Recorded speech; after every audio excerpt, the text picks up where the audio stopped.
exam and also the CLAT exam. So do visit the AKS IAS Academy, which is India's one of the premier institutions in India. And about me, I am Sandeep Bhushan Thumala, and my credentials are I have 10 years of teaching experience for civil services. I teach international relations and internal security, and along with the analysis of the Hindu newspaper, that is DNA of the Hindu newspaper.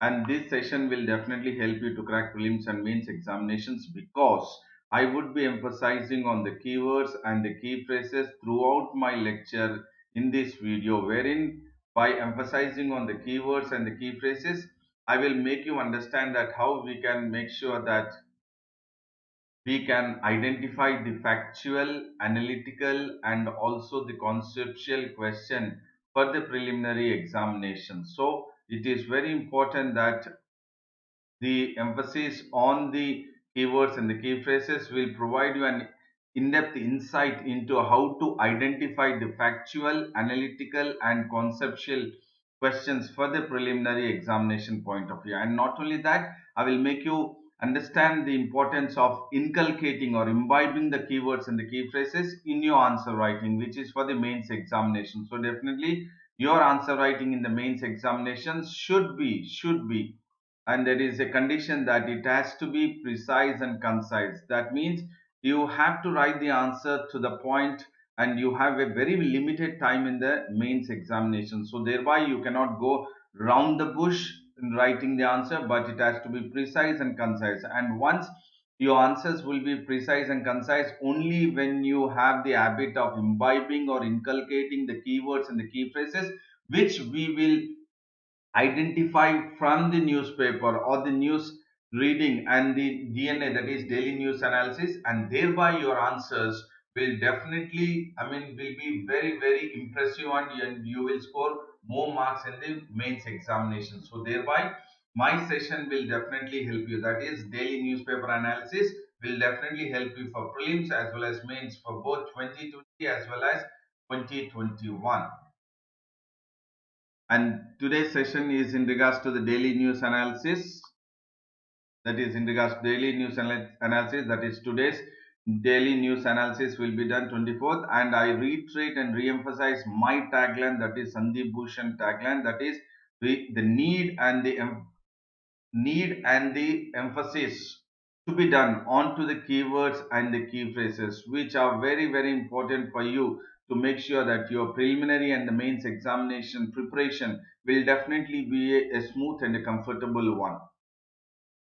And before I get into the topic, I would say a very good morning to everyone who is in the live chat and also in the live. So I would say very good morning to Santosh, Vandana, Vijaya, Praveen Kumar, Rahul, Nitin, Prasad, Madhu, Nandita Tepa, Ashwini, Ravi Kumar, Sridevi, and then Masterminds, Ravi Ganti, David Paul. Everyone, very good morning to you all. And then now we'll get into the topic, that is the daily news analysis of the Hindu. But before that, you have the quote of the day. What is the quote of the day? Which I liked it very much today, and I like this person. That is Bruce Lee.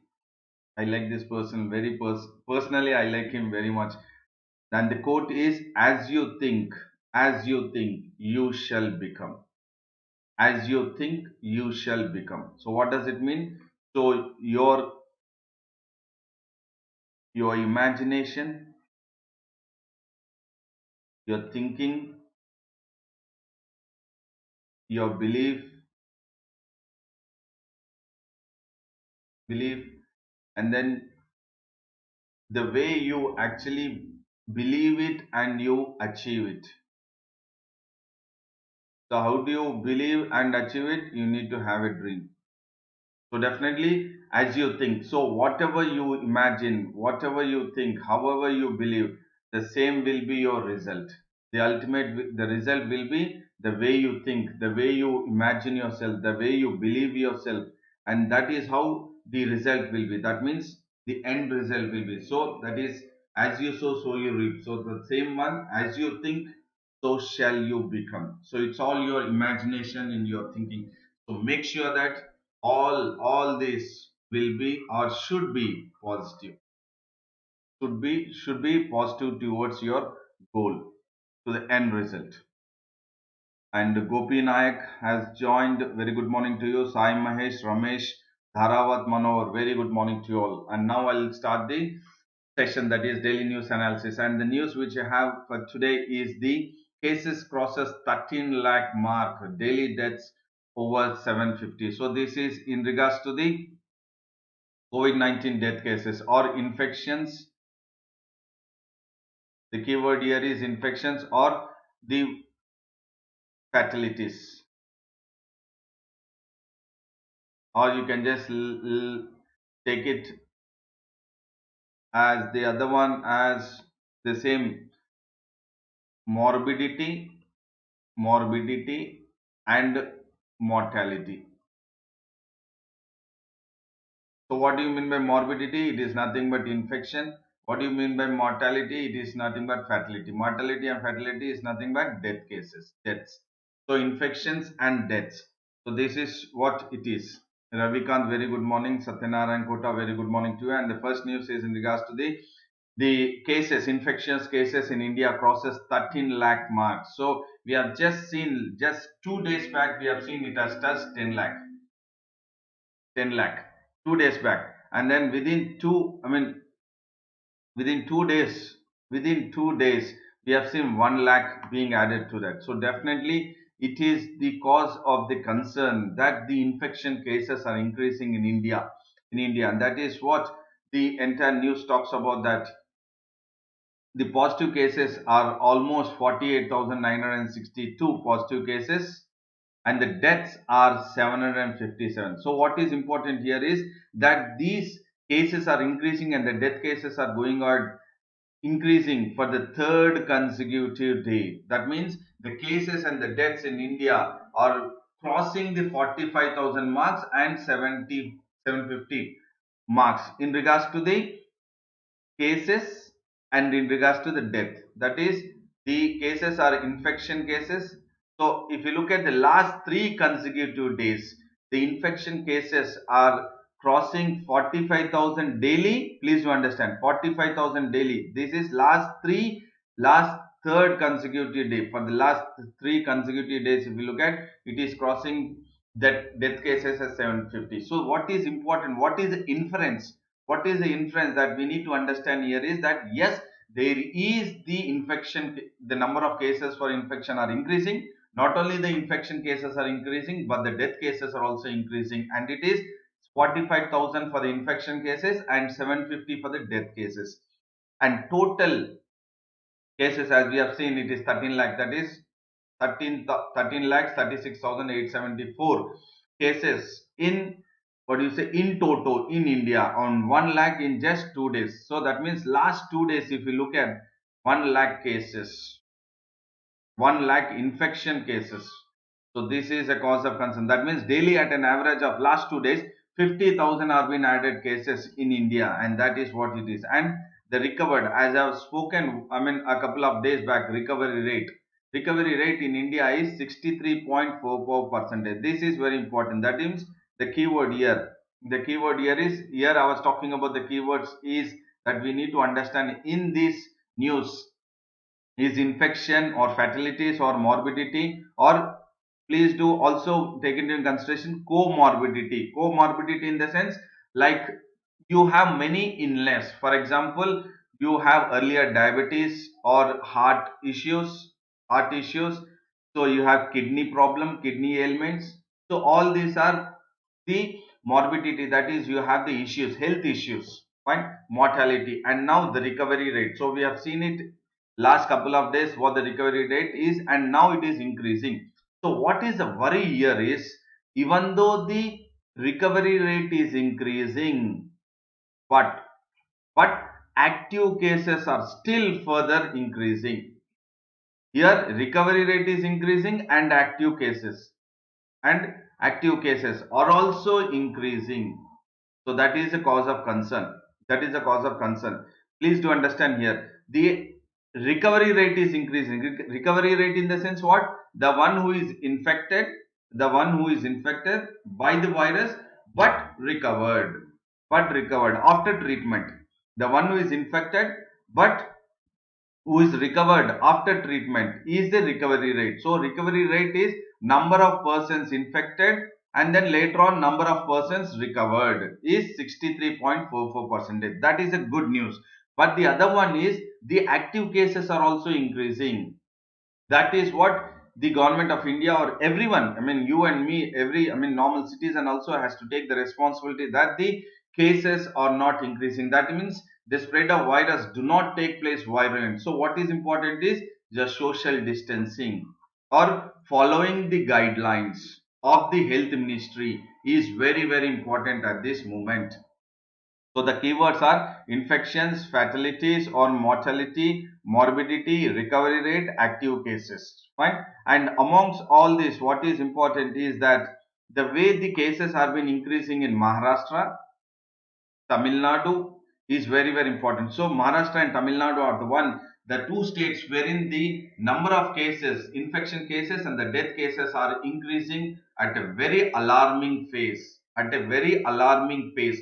So Maharashtra, the cases are 9,615 and the death cases are 278. Tamil Nadu 6,785 cases and the death is 88 cases. And this is continuing to contribute. Both this Maharashtra and Tamil Nadu are contributing to the countries or India's number of cases wherein it is increasing, because we have said in the last 2 days 1 lakh cases. So definitely Maharashtra and Tamil Nadu is among the other states which are increasing, which are contributing to the total increase of the number of cases. And even Andhra Pradesh, Karnataka, and Uttar Pradesh.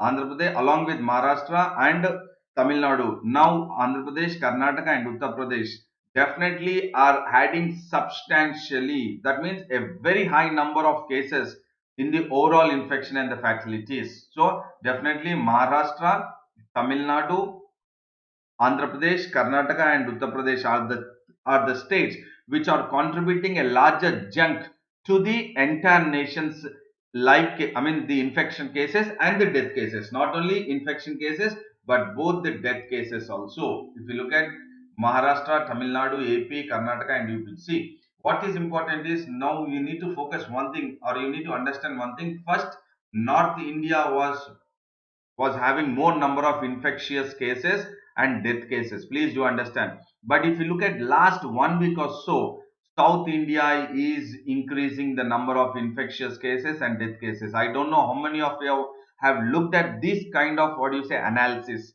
That is very important. If you look at initially, it was North India wherein the cases were very high. We have seen first Maharashtra and then Delhi, fine, and then later on even in regards to the Bihar we have seen.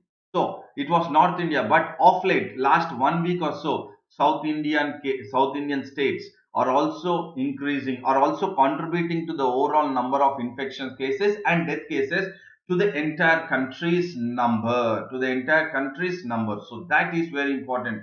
So that is why if you look at now, we see Tamil Nadu, Andhra Pradesh, Karnataka, even Kerala is there definitely, but it is trying to, it was the first, Kerala was the first state to register the first COVID case.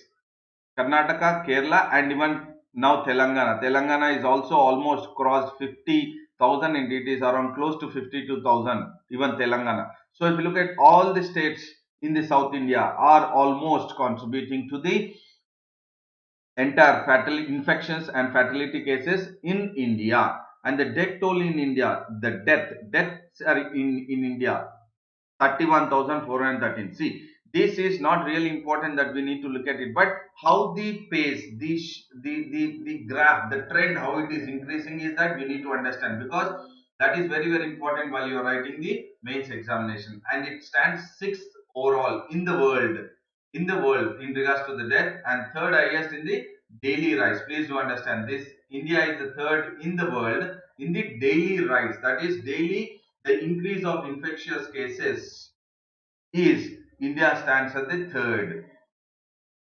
Behind that is second is Brazil, US is first. So US is last week. This is in regards to the daily rise behind Brazil and the USA. So first, if you look at the death or the Number of third highest. First is the Brazil, second is US, and third is India. But if you look at the total number of new cases, India is second. And if you look at the other side of it is the test per million. India is taking up test per million is 11,395 test per million.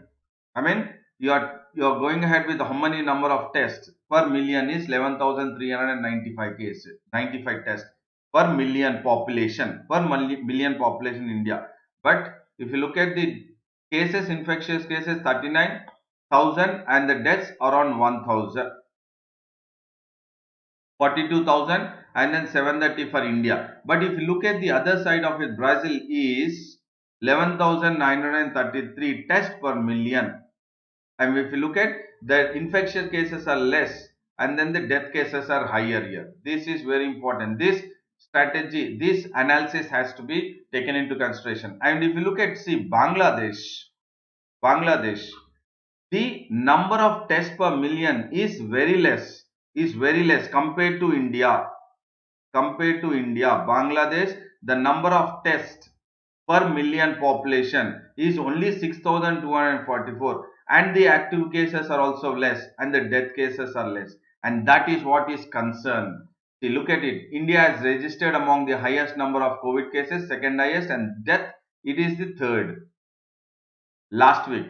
But what is important is despite, that means even though testing are less per million people compared to other countries with the highest case. So if you look at the other countries, for example, Bangladesh, if you look at the test per million is very less. But we have more number of death cases and the new cases. So that is what you need to focus. Test per, always it is test per 1 million population. And if you look at the doubling, it was 22 days. When we looked at almost couple of days back, the doubling was 22 days. Now it is 19.5 days. So this is, statistics is not always what you say necessary to look at, but how the trend is going on we have to look at. That is what is very important. And if you look at, Russia has come down,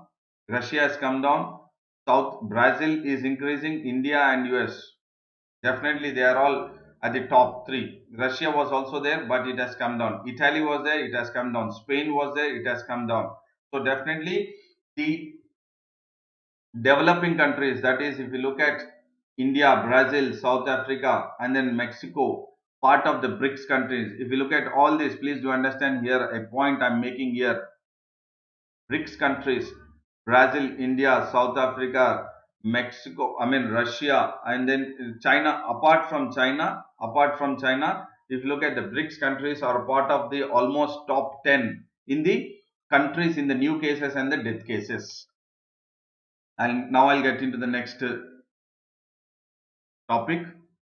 And before I get into the next topic, Ravikant, Satyanarayana Kota, Vandana Rajababu, Dilip, Anjanelu, Pavan Kalyan, Sohail, Asmat Khan, Shivamurthy, Madhava, Singu Subbarao.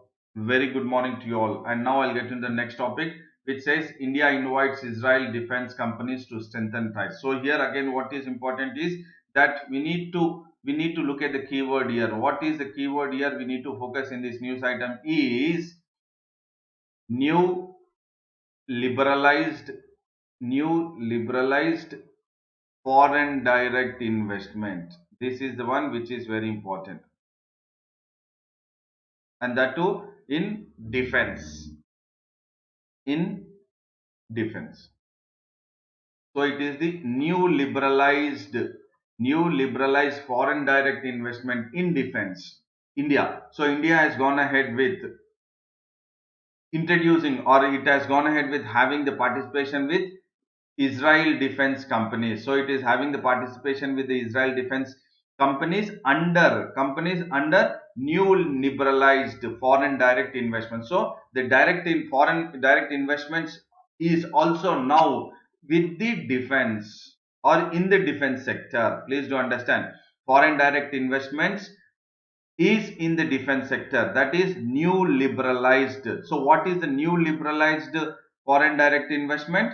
We have increased. Earlier it was the FDI, foreign direct investments in defense was 49 percentage. Now it is increased to 74 percentage. That means the foreign direct investment, that is foreign investors in defense, earlier they were investing only, their investments were only 49 percentage, but now it is 74 percentage. And why this increase has taken place? This is because of the new liberalized foreign direct investment in the defense sector. Please do understand, this is very very important for prelims point of view and a better understanding for the mains. So the new liberalized foreign direct investment in defense sector, because of that we have increased the foreign investors in the defense companies, in the defense or defense sector, from 49 to 74 percentage. This is important. And our defense minister Rajnath Singh and the Israel counterpart defense minister, that is Benjamin Gantz, have gone ahead with having the Israel defense companies with the Indian defense, so that they have the participation. That means India can go ahead with the purchase. India can go ahead with the defense purchase from Israel. So here the entire defense participation is between India and Israel. India and Israel, and India and Israel, between both the countries, the defense participation is going ahead on based on the new liberalized foreign direct investment, wherein it will be on the basis of the investment will be 49 percentage to 74 percentage. But that means now the FDIs from Israel, whatever we are discussing now, Israel will be 74 percentage of the foreign direct investments, that is Israel defense companies. Israel defense companies will have 74 percentage of investment in our defense sector. That is very very important for prelims point of view. This looks very very small, minute, but this is how we need to focus. So Israel defense company, they are getting into India with a new defense liberalized uh, foreign direct investment, which has increased from 49 percentage to 74 percentage. And both the countries have gone ahead with making sure that there would be progress. So what is this? That they would have this defense companies having their investments in India is definitely in regards to the strategic progression or strategic cooperation. So we would go ahead with the strategic cooperation, and based on the strategic cooperation, the FDIs in regards to the new liberalized foreign direct investment, which has been increased from 49 to 75 percentage, is because both India and Israel will go ahead with having progress in their strategic cooperation. This is the keyword, strategic cooperation between Israel and India in regards to the defense. Please do understand, in regards to the defense, India and Israel will have progress in strategic cooperation. And the other one is, this is the first one, and the other one is strengthening.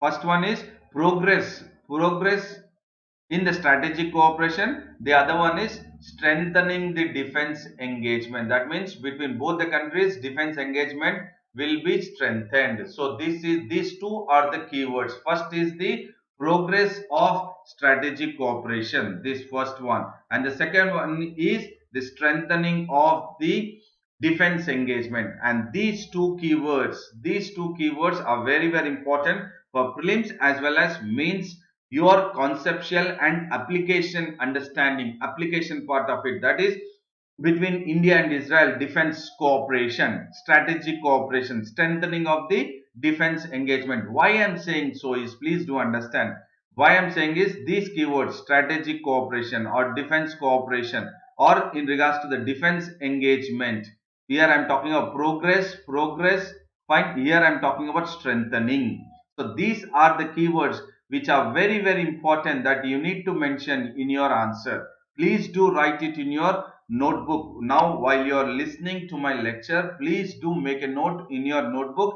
These are the keywords which are very, very important, and I assure you, I guarantee you, when you are using these keywords in your answer or the keyword phrases in your answer in the mains, you will definitely score higher marks than your friends, for sure I'm saying. And the army, Indian army, has gone ahead with taking decision that if they will go ahead with purchase or order 12 launchers around and 250 missiles for what? Spike anti-tank guided missile. So this also I have made it actually last class, I mean couple of days back I've also said this, just part of it, because it was US, from US Boeing, and also from France, that is Rafale, and then from Israel we were actually going ahead with.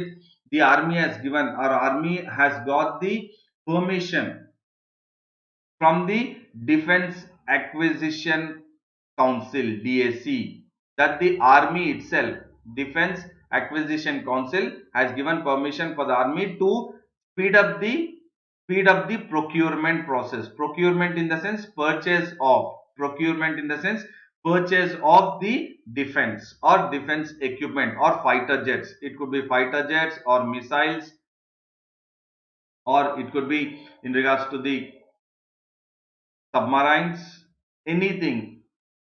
So here it is going ahead with purchase of 12 launchers and 250 missiles of Spike anti-tank guided missiles. So when we are talking about the Spike anti-tank guided missile, it is from which country? Israel. This is very important, from Israel. And also it is going ahead with purchase of Heron undermanned aerial vehicles. Again, this is from Israel.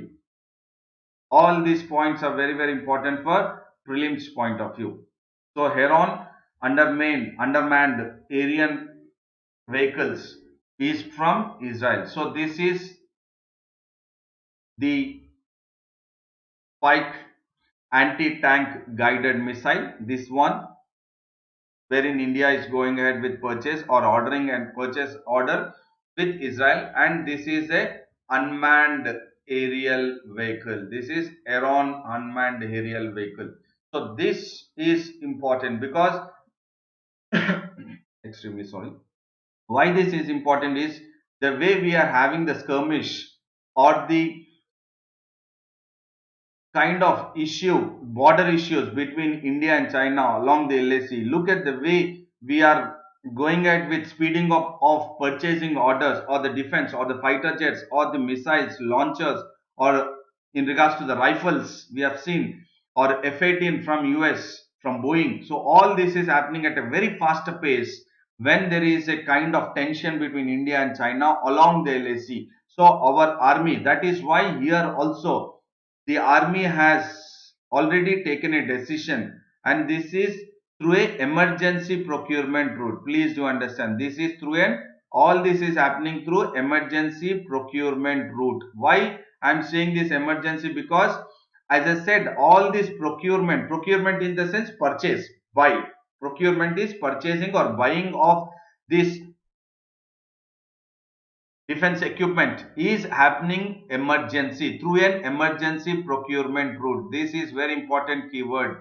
And when I'm saying through emergency procurement route, that means DAC, that is Defense Acquisition Council, has given the permission to the army to take up the procurement, but actually it is a Defense Acquisition Council which looks into the process of the procurement of the defense defense equipment or the arms and ammunition. But here DAC, because it is an emergency mode, that is why army has given the entire authorization to go ahead with the procurement route, and now army is going ahead with procuring through the emergency procurement route. This is very important, emergency procurement route.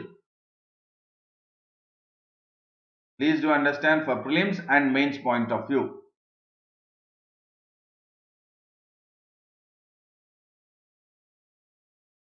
And Mahesh has joined. Very good morning to you, Mahesh. And now we look at the other news which talks about Taliban says it is ready for talks with Kabul. So here what is important is the keyword is US peace deal. US peace deal with Taliban.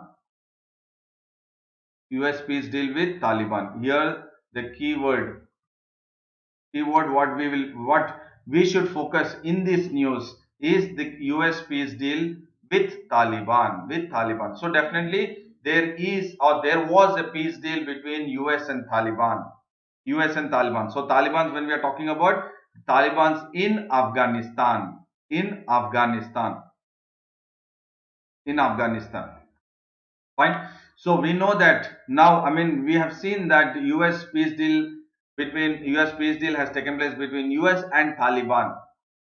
And in that, it was very clearly mentioned or the deal was that the government prisoners and the Taliban prisoners, both the sides. I mean, you have the government prisoners, you have the Taliban prisoners. That means government prisoners in the custody of Taliban's and the Taliban's prisoners in the custody of government, that is Afghanistan government. Please do understand, government prisoners in the custody of Taliban prisoners in the custody of Afghanistan government. So as per the US peace deal between US and Taliban and Afghanistan, what was decided is that the government will release the Taliban prisoners. Please do understand, Afghanistan government will release the Taliban prisoners and Taliban will release the Afghanistan government prisoners.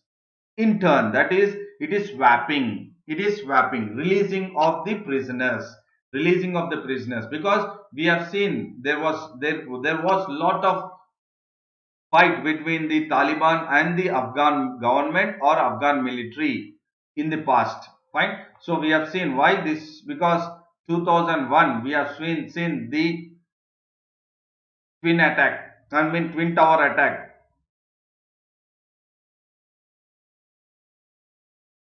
And we know, I mean, the US later on has gone ahead with the intelligence report and it got to know that it is the one who has been part of it is definitely was in Afghanistan, and they have gone ahead there and then they have dismantled the entire Taliban base itself in 2001, and now in 2019 they have pulled US forces plus NATO forces. US and not NATO, North Atlantic Treaty Organization forces have pulled out of Afghanistan in 2019. So from 2001 to 2019, Taliban's were totally under what you say control, or they were totally suppressed, not control, they were totally suppressed by the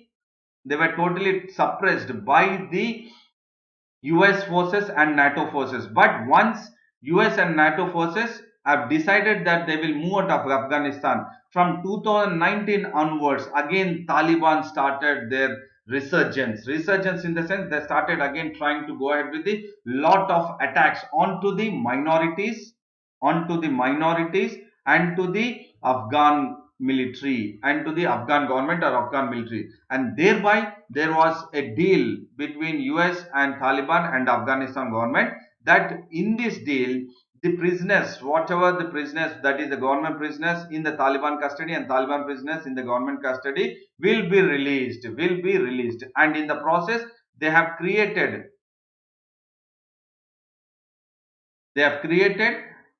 High Council for National Reconciliation. This is very very important keyword. Please do write it in your book. Please do write it in your book. That means now Afghanistan government has created what? High Council for National Reconciliation. That means as the country Afghanistan was under the war from the Taliban side, or from the Taliban side waging a war, it's a proxy waging a war onto the Afghan government or onto the minorities in Afghanistan, and the country has gone ahead, or it was shattered. There were lots of deaths, and there was a lot of what do you say, war, kind of warlike situation, and that has also impaired or it has reduced the economy of the country, that is Afghanistan. So thereby they have created High Council for National Reconciliation. So they wanted to grow, and this was created in the month of May, and for that they managed to, what do you say, peace efforts. So definitely this is for what? Peace. Why? Because once there is peace, definitely there will be progress. When we are talking about progress, it will be progress in regards to the economy. So when we are talking about economy, it will be growth and development. Growth and development will be from Afghanistan government side. So that is what is important. That means the High Council for National Reconciliation was created to what? To manage peace efforts. And how this managing of peace efforts will take place? By the release of 500 Taliban prisoners. In return, they will, Taliban will release 100 government personnel. That is the soldiers or the military or the officials from the government, Afghanistan government side. Fine. So this was the deal. This was the deal between US, Taliban and Afghanistan. And this is extra information I am giving all this because it is not mentioned in the newspaper. What is just mentioned in the newspaper is that the Afghanistan political leadership has said that after the holiday of Eid ul-Adha, that means after the festival Ramzan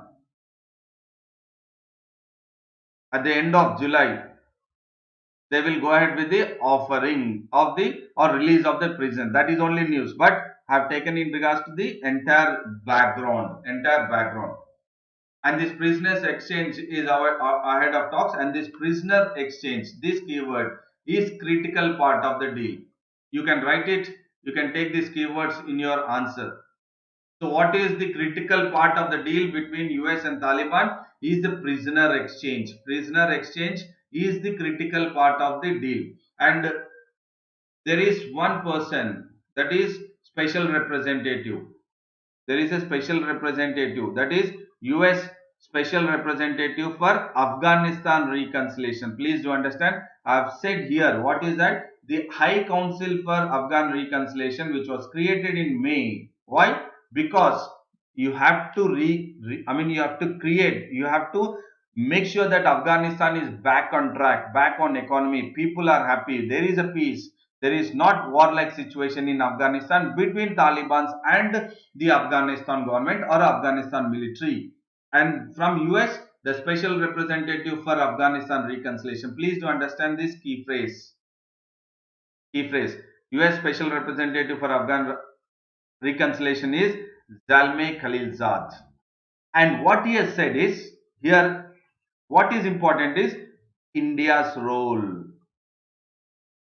India's role in Afghanistan reconciliation. Again, for mains point of view. Please do understand how I am trying to link it from one line or one sentence or one paragraph to the prelims or mains. This is very important because each and every time I am emphasizing on the keywords and the key phrases, and this is the utmost necessary, that you need to get into the mode of strategy of preparation of identifying the keywords and the key phrases. And once you identify the keywords and the key phrases while you're reading the newspaper or any other topic of various subjects, all other subjects, I'm not just talking about newspaper, all the other subjects, you need to identify, you need to get into the mode of identifying the keywords and the key phrases. Then you can link it whether this is important for prelims or mains or which paper for prelims from which GS part or from GS from mains point of view. This is what is strategy. This is what is strategy. And what is the US Special Representative for Afghanistan reconciliation, that is Zalmay Khalilzad, is saying to India is India should discuss its concerns on terrorism. So look at, US is asking, UN Special Representative is asking India to discuss what? The concerns of terrorism. Concerns of terrorism. Please do understand. It wanted India to discuss the its concerns on terrorism. That is India's concerns on terrorism. Definitely India has been very badly hit by the terrorism, by the acts of terrorism, and that directly Taliban, India, I mean US Special Representative is saying that you raise your concern, you discuss your concern in regards to terrorism directly with the Talibans, directly with the Talibans of Afghanistan Talibans, and had discussed how India could play a more active role. So it is asking India to play a more active role. Please do understand. These are all very, very important key phrases for the mains point of view. India's active role in Afghan reconciliation process. In Afghan reconciliation process. And this is very important and said by whom? US Special Representative for Afghanistan reconciliation, that is Khalilzad, Zalmay Khalilzad. But what is India saying is no. India is saying, what is India's response? India says that we will not have talks. We will not have. We will not have talks with terrorism or Taliban's terrorists. We will have talks only with the Afghan government, elected government of Afghanistan, elected government of Afghanistan. That is what India says. But the other side of it is that if India really wanted to be the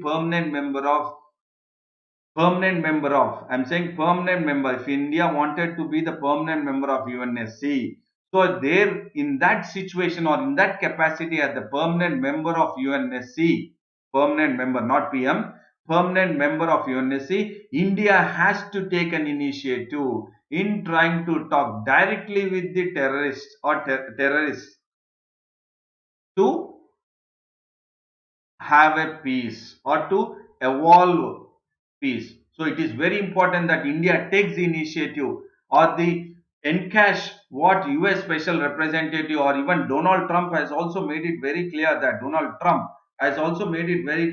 India mediates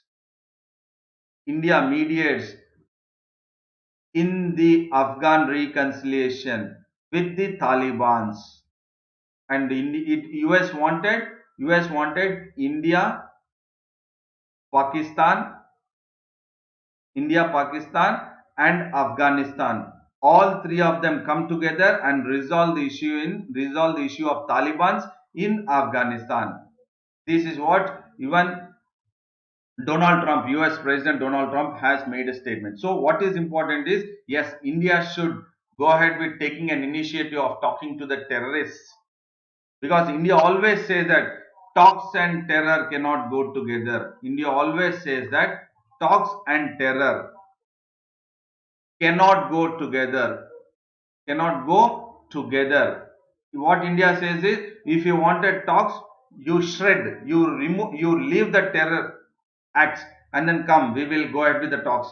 If you follow the terrorism, I mean, if you follow the acts of destruction, if you follow the acts of destruction, so we will not have talks. That is what India says. So India is in the concepts of terror and talks cannot go together. So but that has to be really, that mindset has to be changed. That mindset has to be changed. And then this is additional information. US Taliban peace deal. So US Taliban peace deal has taken, or it was signed in Doha. Doha is in Qatar. Qatar is where? Persian Gulf countries. Persian Gulf countries. You have Yemen, you have Saudi Arabia, you have Qatar, you have Kuwait. Fine. You have Iran there. Fine. So what I'm saying is just for a better understanding. So where is the deal or the agreement has been signed between United States and the Taliban is in Qatar. That is in Doha, which is the capital city of Qatar, where they wanted to end the war in Afghanistan. What is the main motto of the agreement? That is to end the war. To end the war in Afghanistan. In Afghanistan. That is the main motto of the signing of the agreement between US and Taliban. And who has signed from Taliban side? It is Mullah Abdul Ghani Baradar.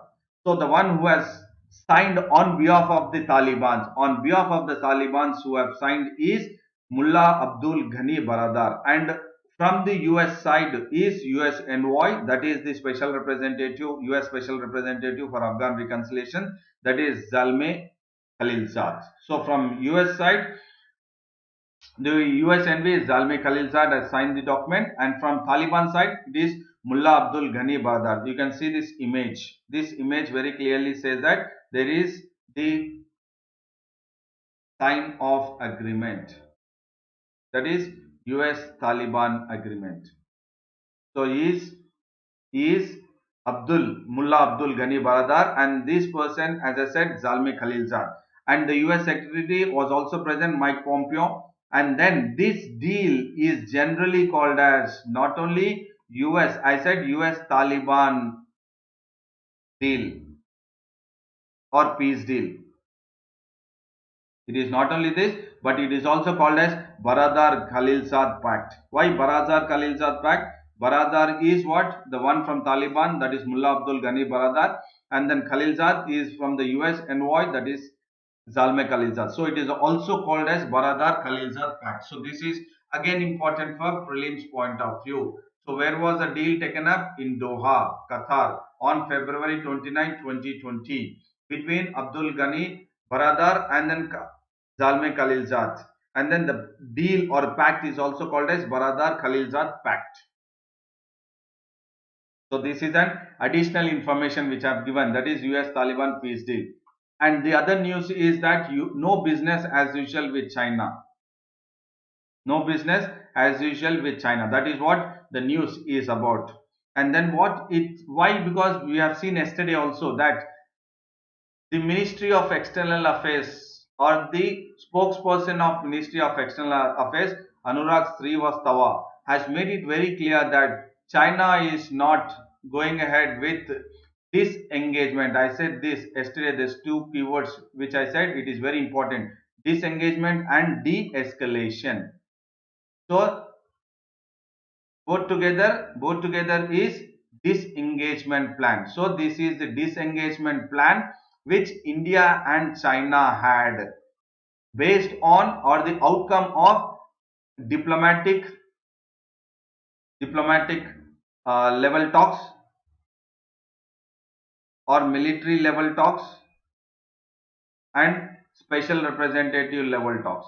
So military engagement level talks or diplomatic level talks, military level talks, special representative level talks.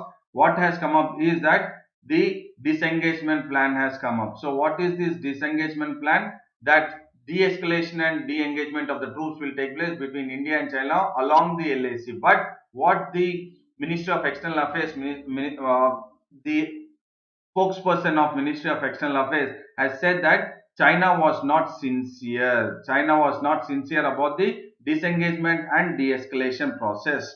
And he said India does not believe in trade war. So India is saying that, India is saying that as China is not really in regards to being sincere about the disengagement and de-escalation process, India does not believe in trade war. And what it says is definitely we will not have the no business as usual.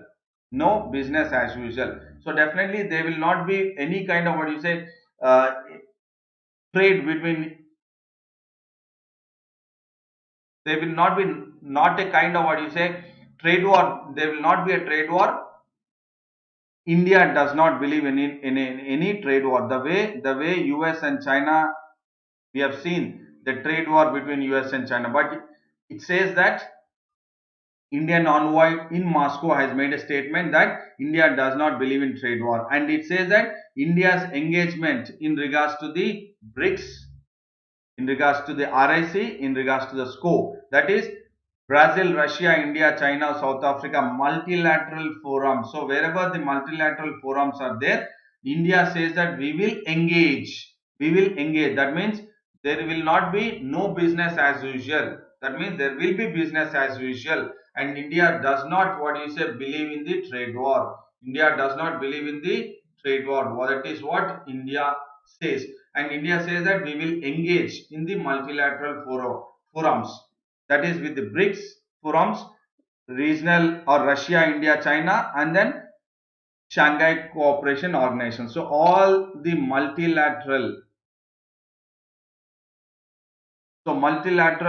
forums or multilateral summits, what India says is, even though we have the skirmish between India and China, the along the LAC, even though China is not sincere about the disengagement plan, but still India will continue the engagement of going ahead with China on multilateral forums or summits. That is very, what do you say, the keyword what you need to understand here. So multilateral forum or summits, India will engage, and it does not believe in the trade war. And now we will look at, this is all additional information which is not in the newspaper, but additional information for prelims point of view and a better conceptual understanding. And giving about what is BRICS, a short note. So BRICS is what? An acronym. BRICS is an acronym which is a combined economies of Brazil, Russia, India, China and South Africa. Not South America, it is South Africa. So BRICS means what? It is a acronym, it is a regional grouping which is of the economies of the Brazil, Russia, India, China and South Africa. And the economist at Goldman Sachs, so all the economists at the Goldman Sachs have originally coined the term BRIC. So when was the first time the term called as BRIC was coined? So it was coined in the year 2003. Please do understand. The economists at Goldman Sachs have coined in the sense they have come up with the term called as BRIC. So here it is not BRICS, it is only BRIC minus S, that is South Africa. First it was only 4 countries, later on it has become 5 countries. So first BRIC was in the year 2003, and then again in 2011 it has become BRICS, that is including or inclusion of South Africa, So in 2003 it has come up with forming with the 4 countries, that is BRIC, and 2011 April 13 it has come up with BRICS. It has come up with the concept called as BRICS with the addition of South Africa. This is very important for prelims point of view. And analysts speculated that is economists and the economic analysts have speculated, that means they are forecasting that this group, that is BRICS countries, will be the most dominant economies in the world, that is apart from South Africa. 4 is minus South Africa, that is the earlier BRIC, Brazil, Russia, India and China. South Africa is slowly trying to enhance or make sure that its economy is progressing, emerging economy. But apart from South Africa, Brazil, Russia, India and China will be the most dominant economies or the countries in the world in the year 2050. So by 2050, Brazil, Russia, India and China will be the 4 most dominant economies in the world. So this is about BRICS. Which is very important. As I said, this is the additional information which I have given for you for the prelims point of view. Because why? These are all multilateral groupings or summits, you can take summits. And then Raja Indupalli has joined. Very good morning to you. And again this is again an additional information that is about Russia, India and China, and it is called as RIC, and this RIC is a strategic grouping. First it has come up in the year 1990s, so it is a strategic grouping. RIC is a strategic grouping and it has come up in late 1990s. Why late 1990s? Disintegration of Soviet Union, and it was under the leadership of Yevgeny Primakov. So the Yevgeny Primakov, a Russian politician, has come up with this concept of Russia, India, China all together. Why they have come up with this? What is the reason? That is to counterbalance, that is to counter the Western alliance, that is the Western countries, Western groupings, Western countries, that is European Union and then also US, all this to counter the Western alliance. So the main concept is, the reason is to counter the Western alliance. In the late 1990s, the Russian politician Yevgeny Primakov has come up, or he has thought of the grouping, that is the strategic grouping, called as Russia, India, China.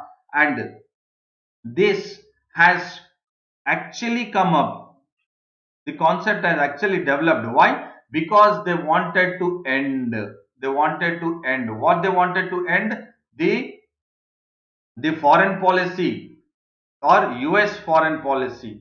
They wanted to end the US foreign policy, is dominating, So they wanted to end. First reason is to counter the Western alliance. How they wanted to counter the Western alliance?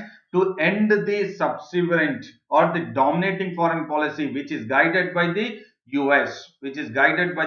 And the second one is they wanted to renew in the sense they wanted to come up with a new one, or they wanted to again make sure that whatever the old ties, they wanted to renew the old ties, especially with India.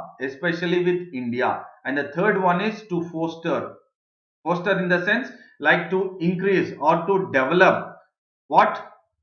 New friendship with China.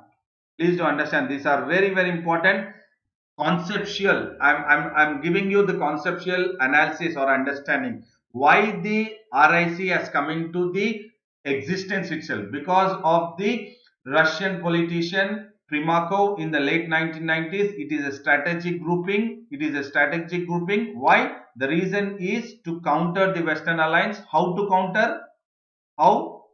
First one is to end the US dominant foreign policy, and the second one is to renew the old ties with India, because definitely India and the Soviet Union were having very very, what do you say, comfortable, or it was all weather ally. South Soviet Union was an all weather ally to India, and India was also a all weather ally to Soviet Union. So they wanted to renew the old ties with India. And the third one is foster or to increase the newly discovered friendship, with China. So China, India, and to end the dominance of the foreign policy of US. And in total, the RIC countries, that is the three countries, have 19 percentage of the global landmass. That is geographically, RIC constitutes 19 percentage of the entire global landmass. This, whatever I am saying, is very important for the prelims point of view now. And then it contributes to 33 percentage of the global GDP. So definitely 33 percentage of the global GDP is contributed by Russia, India, and China. And the Russia, India, and China constitutes 19 percentage of the global landmass together. And the third one is Shanghai Cooperation Organization. Again, this is an additional information which I am giving. This in regards to the BRICS, in regards to the RIC, in regards to the SCO, it is not given in the newspaper. It is not. I am taken this for your better understanding. And before I get into this, Raja Indupalli, okay, Anusha 963 has also joined. Very good morning to you. Welcome to AKSIS Academy Daily News Analysis. And SCO is a permanent. It is a permanent intergovernmental international organization. It is a permanent intergovernmental international organization. And what is important is it is an Eurasian. What do you mean by Eurasia? Europe plus Asia. It is an Eurasian political, economic and military organization. Please do understand, I am giving a conceptual understanding, conceptual application part of it. The entire, the depth of it I am giving it. So, it is a permanent intergovernmental international organization and it is a Eurasian, that is European countries plus Asian countries. They will come together. So, they will come together in regards to what? They will come together in regards to political, they will come together in regards to economical and military organization. Why? Because of peace, security and stability in the Eurasia. In the Eurasia. Please do understand. Please do understand. They are all come together. SCO is what? SCO is a political, economic and military organization. They have come together to maintain. What to maintain? Peace, security and stability in the Eurasian region. And it was created in 2001. There is a difference, please do understand. It was created in the year 2001 and the charter of SCO, charter in the sense, what do you mean by charter? Rules and regulations, was signed in 2002 and it has come into force. That means it was into action in the year 2003. This is very, very important. Fine. So it was created, SCO was created. That is in regards to what? The Eurasian political, economic and military organizations to maintain peace, security and stability in the region. That rules and regulations were created in the year 2001 and the charter was signed in the year 2002 and it has come into force in 2003. Fine. And it was actually come up initially in the year 1996 as Shanghai 5. So what today we have the SCO, that is Shanghai Cooperation Organization, was initially in the year 1996. It has formed by the name called as Shanghai 5. Shanghai 5. So what are that Shanghai 5? It is Kazakhstan, China, Kyrgyzstan, Russia and Tajikistan. So all this, Kyrgyzstan, Kazakhstan, Tajikistan, Uzbekistan, fine, they are all Central Asian countries. Central Asian countries. How many are there Central Asian countries? 5 Central Asian countries. So all these 5 Central Asian countries were part of the Soviet Union before they were disintegrated, and later on as they were disintegrated in the 1990s, disintegration has happened to the Soviet Union, and then the Central Asian countries are 5. Part of the Central Asian countries 5, 3 are started, that is Shanghai 5. They have started Shanghai 5. That is what?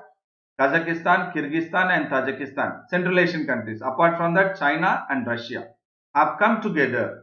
And they formed Shanghai 5.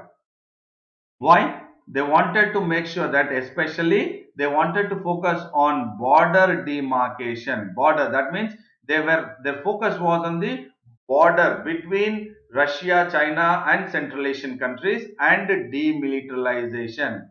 What do you mean by demilitarization? That means the forces what we have now along the LAC, kind of demilitarization, de-engagement, de-escalation of the forces. So demilitarization has to take place, and then border demarcation. So definitely the border between Russia, China and the Central Asian countries have to be demarcated. Demarcated in the sense, have to be clearly separated, or it has to be drawn permanently. The line has to be drawn. So what is very important is the keywords here, the border demarcation and then demilitarization. These two words are very, very important.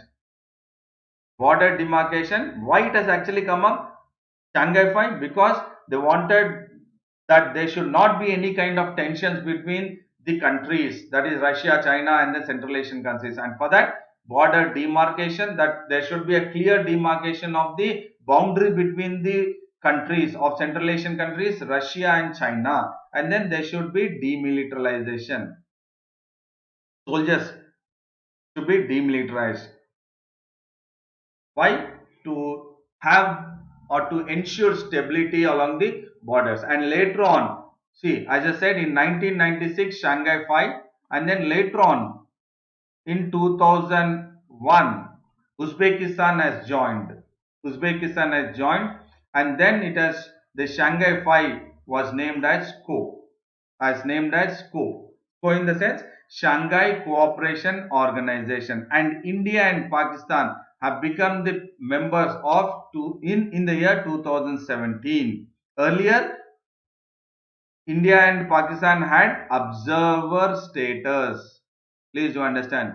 You have the observer status, permanent members. So before India and Pakistan, in the year 2017, India and Pakistan became the permanent member or members of the SCO. Before that, India and Pakistan had the observer status, wherein they can be part of the meeting, but they cannot be part of any kind of implementation. That is, they cannot have a final say in the scope, but now they have the membership. Earlier they were having the observer status. So this is also will be an important multilateral forum for India to resolve the issue between Pakistan, India, with Pakistan and with China.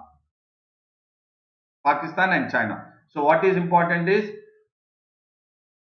2001, 2002, 2003. First is 1996 and 2005. 1996 it is Shanghai 5. 2001 it is SCO. It has been changed or renamed to SCO, and then Uzbekistan has joined, sixth country, and now in 2017 India and Pakistan were the members of it. So this is very important for prelims point of view. And there is one more news, that is RBI signs a 400 million currency swap. So what is important, the keyword here is currency swap. So the currency swap is between what? India and Sri Lanka. So India is, from Indian side it is RBI, and from Sri Lankan side Central Bank of Sri Lanka, or between, not versus, between. So between RBI and Central Bank of Sri Lanka, there is a currency swap. So we will look at what is currency swap. Fine. We will look at. Before that, I would say very good morning to Praveen Eslavath and then Venkanna Babu also. Mutyalu, very good morning to you, both of you. So what is important is there was a currency swap. So India has agreed, or the RBI has agreed, 400 million US dollars of currency swap facility for Sri Lanka till November 2022. Why? To bolster, that is to increase or to handle the pandemic situation and to increase the foreign exchange reserve. So why this one? To increase the foreign exchange reserves of Sri Lanka. So the currency swap facility has been agreed by India, that is Reserve Bank of India, to the Central Bank of India of 400 million currency swap facility, so that it will increase the Sri Lanka's foreign exchange reserves. Please do understand, this is a keyword. Currency swap and foreign exchange reserves is the keyword here. Fine. And India has also, both the countries, in regards to there was technical discussions which have been taken up, that RBI has taken up this recent bilateral, you have the bilateral technical discussion. So in the bilateral technical discussions between India and Sri Lanka, there was a discussion in regards to the what Sri Lanka is having the outstanding debt. Debt is loan to India. So how much Sri Lanka has to pay to India has been discussed in the bilateral technical discussion. And how much Sri Lanka has to pay to India? It is 960 million US dollars. 960 million US dollars. These are all very important for prelims point of view, statistics. So for the boosting or bolstering the foreign Sri Lanka's foreign exchange reserves, India or the RBI has agreed for the 400 million US dollars currency swap facility with Sri Lanka, that is with Central Bank of Sri Lanka. And then how much is the outstanding debt of Sri Lanka to India is 960 million.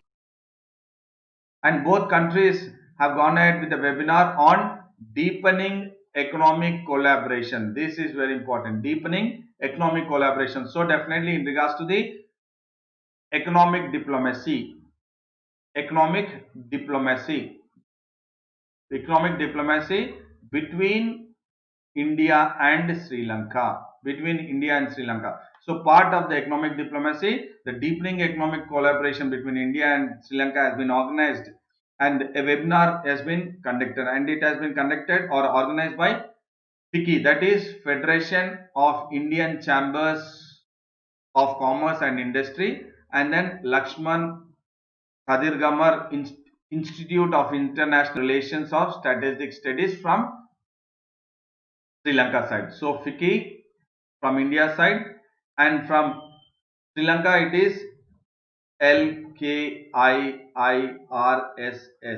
So that is Lakshman Kadirgamar Institute of International Relations and Strategic Studies have gone ahead with a webinar in regards to deepening economic cooperation or collaboration. And now I'll look at, or I'll tell you the additional information which I have taken. What is currency swap?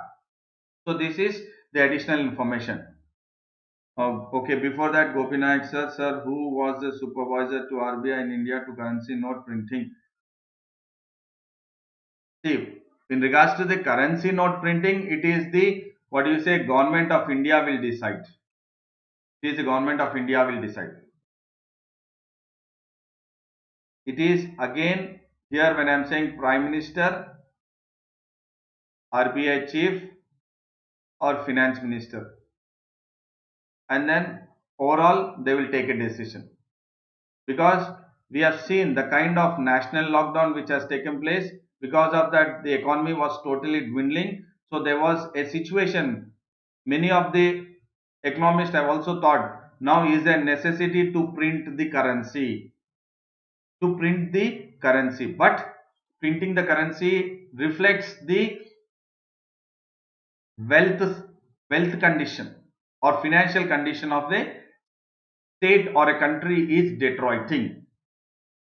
So the Prime Minister, RBI chief, and the Finance Minister, looking into the entire condition, that is the economic condition of the country, that is India, will take a decision. Gopi, I think you got the point. So currency swap is what? It is a transaction. So it is transaction of what? Transaction in equivalent amount of money. Equivalent amount of money in different currencies. In different currencies. In different currencies. So when we are talking about different currencies here, Indian currency and then Sri Lankan currency. So here what is happening is there is a transaction which is happening, and it has been agreed by the RBI to Sri Lanka that we will go ahead with the currency swap till November 2022. Up to November 2022. This is important. Up to November 2022. And this is what? It will take place in the equivalent amount of money with each other, but in a different currency. That means the Sri Lanka will go ahead with its currency, India with its currency. And it is also referred as cross currency swap. It is also referred as cross currency swap. What does this cross currency swap involves? It involves exchange of interest. It involves exchange of interest and the principal. So please do understand, the currency swap, cross currency swap, which is a transaction which is equivalent amount of money will be transacted but in a different currencies, that is as per the different countries their own currencies, fine.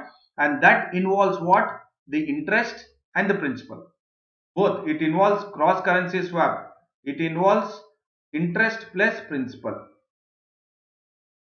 in one currency for same in another currency. And it is also considered as foreign exchange transaction. That is what I said, it is a transaction. It is a transaction. What transaction is it? It is a foreign exchange transaction, but in a different to between India and Sri Lanka. So this is very important. Currency swap is very important for prelims point of view. Okay, Rahul says, so this is a transaction. What transaction it is?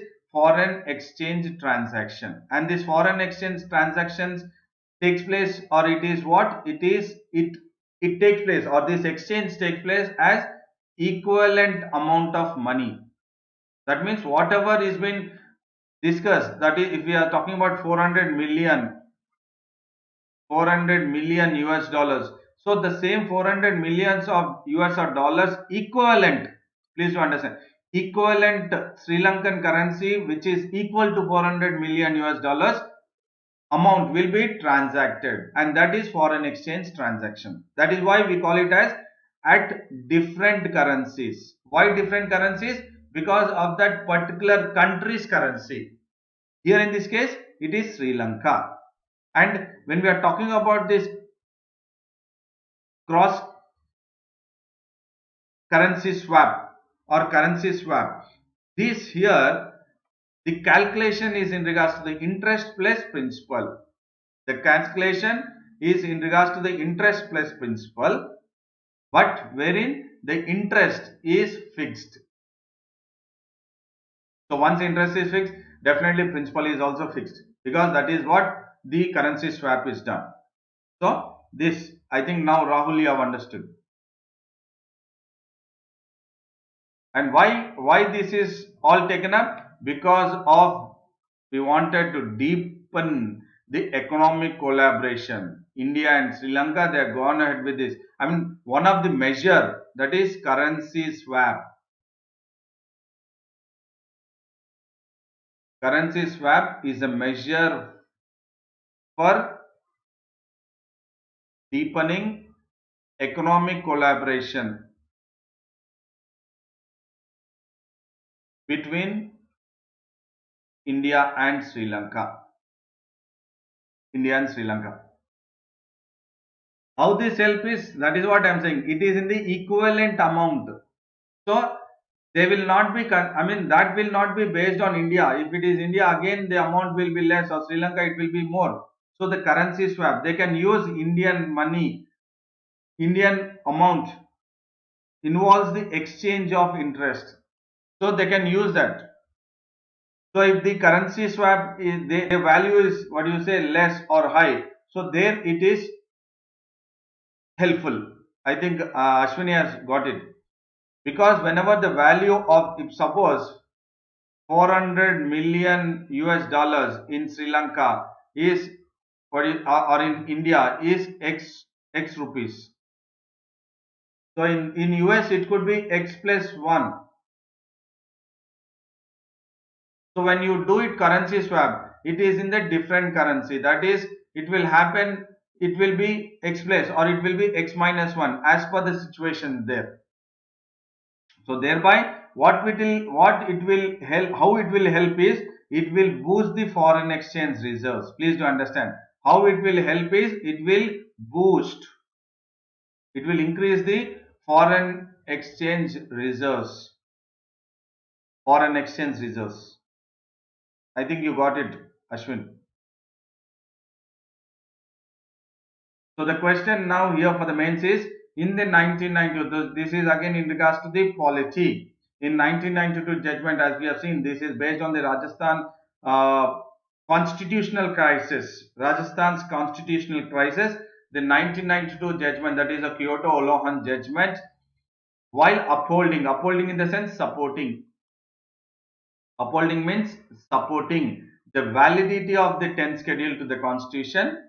The anti-defection law, 10th schedule, that is the anti-defection law, also declared that para 2, a part of which is now under challenge, which the Supreme Court, in the Kyoto Olohan judgment in 1992 has said and supported the discretionary powers of the Supreme Court, which is part of the 10th schedule, that is the anti-defection law, part of the paragraph 2, which says that the speaker has the discretionary powers to go ahead with the disqualification, but now it is under challenge, isn't it? Yes, it is in challenge. Why? Because the Rajasthan High Court has said the speaker not to take any action, not to take any action against the 19 MLAs, right? And then the Supreme Court has also said that we are looking at the case as a larger question, and regards to what? That dissent, voice of dissent. Yesterday I said this. So they are focusing on a larger question on the voice of dissent. So now it is under challenge and is ostensible. Ostensible is superficial. Reason for the High Court to entertain the petition, that is the Sachin Pilot and 18 other MLAs, does not violate the freedom of speech. So definitely the 19 MLAs who have gone ahead with the petition in the Rajasthan High Court does not violate, please do understand, does not violate the freedom of speech or vote or conscience of elected members. So it is a very tricky question here. It is a tricky question. That is what the Supreme Court has given a judgment in 1992 is itself and is under challenge. Please you understand.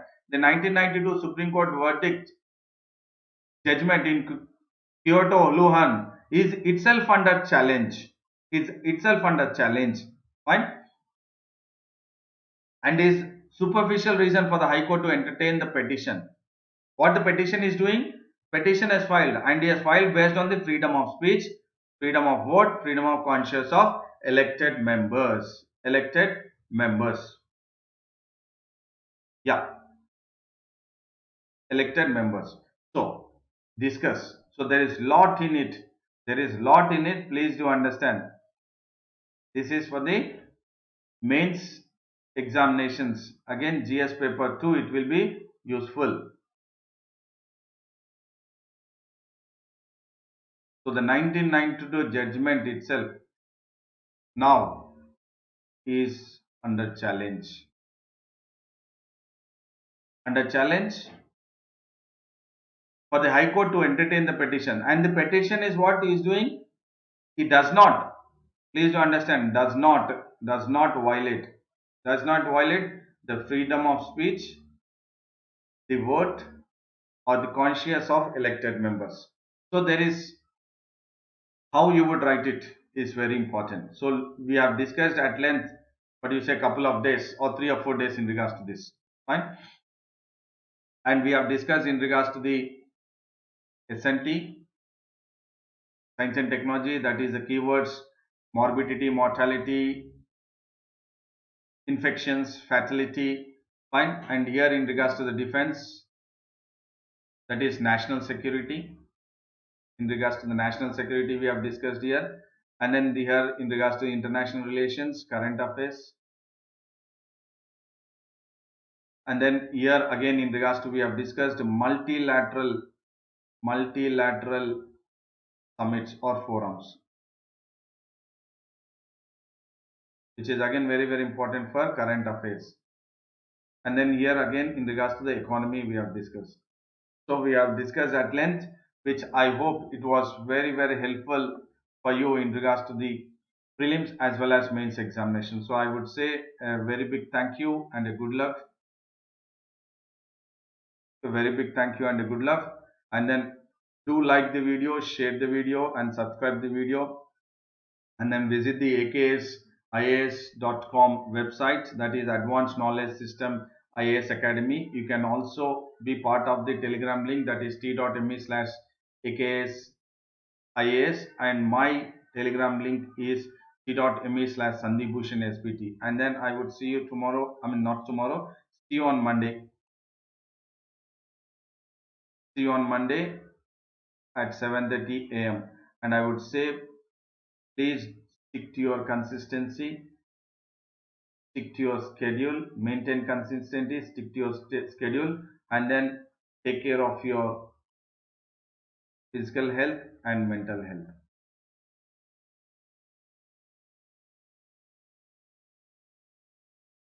Gopinath says, but why speaker was not used in case he is among constitutional power? Yes, so that is what, see, what the Supreme Court is said is, now we will look at the larger question, whether the voice of dissent, that is what I am saying. Please to understand here, what the Supreme Court has said is voice of dissent. is voice of dissent, whether the voice of dissent will be giving a way for the disqualification, will whether it will pay a way for the disqualification of the MLAs, of 19 MLAs. Please do understand what is the voice of dissent. I have said voice of dissent is against you are against the CM, deputy CM, and other 18 MLAs are against the CM. Fine, that is voice of dissent. And when they have raised the voice of dissent, the speaker has issued the disqualification notice. Please do understand. Gopi, I am explaining for you.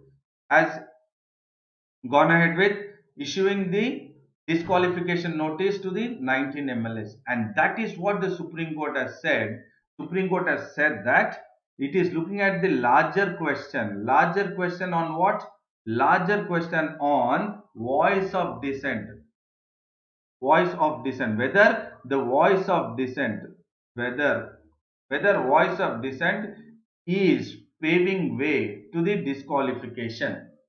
That is what it is looking at, not at what you say the discretionary powers of speaker. It is not at all finding fault at the discretionary powers of the speaker. It is looking at whether the voice of dissent, that is the voice raised by the 19 MLAs along with the deputy chief minister, that is Sachin Pilot, against the chief minister Ashok Gehlot, that voice of dissent, whether it will pave the way or it will, what do you say, create a situation for the disqualification to be disqualified by the speaker. That is what the point here is. That is what the point here is. Please do understand. That is why I said here I said a tricky one under challenge, and it is superficial reason for the High Court to entertain the petition which does not violate freedom of speech. What is this freedom of speech? It is nothing but you are raising the voice. The voice of dissent. Voice of dissent is itself a freedom of speech. You can raise your voice against, and that is freedom of speech. That is what it is. That is what I said. This is a little tricky one.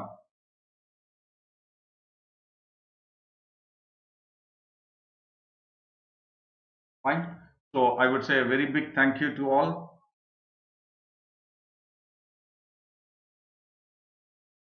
And then make sure that you utilize the time, that is weekend time, Sunday time. Do take care. Take some rest also. See you on Monday, 7:30 a.m.